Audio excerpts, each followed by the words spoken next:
Tayo mangunguha ngayon muli ng Chinese malunggay, ito mga usbong.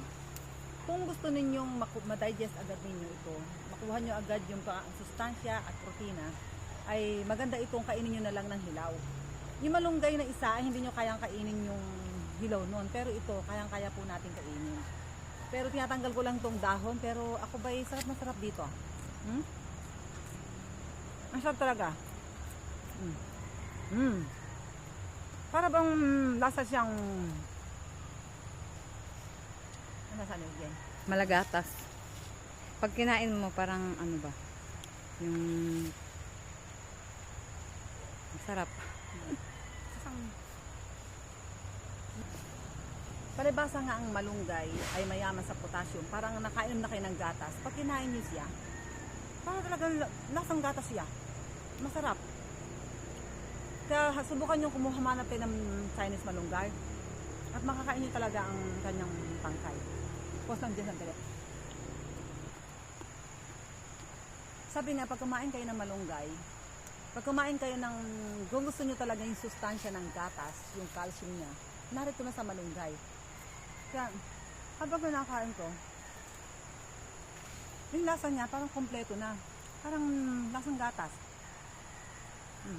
Masarap siya. Kaya tayo magbubukbang ng malunggay. Kakain lang tayo ng sanga na malunggay. Diba po talaga ang lasa niya? Paborito ko yung lasa niya. Nilamnam. Kaya pumunta ako dito sa bukid para kumain lamang ng malunggay. Para tayong kumakain ng pipino. Pero mas malinamnam pa siya sa pipino. Meron siyang linamnam. Ang pipino ay parang wala lang lasa. Ito yung may lasa. Hindi ito mapait pala.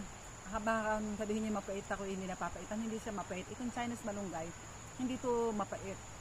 Medyo, masarap talaga yung lasa niya. May konting tamis siya. Na wala naman siyang pait.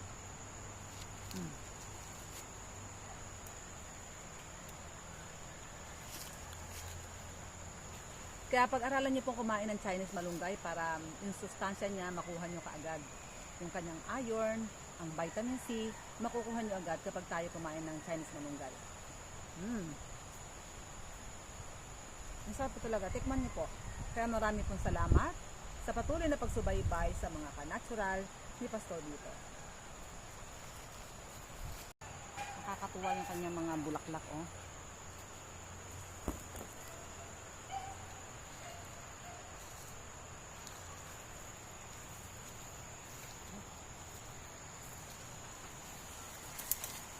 Ako, nabali na po. Sige. Kapag magulang na, medyo pink na siya, pero yung medyo ano pala, ay green pa. Kapag hilaw pa siya.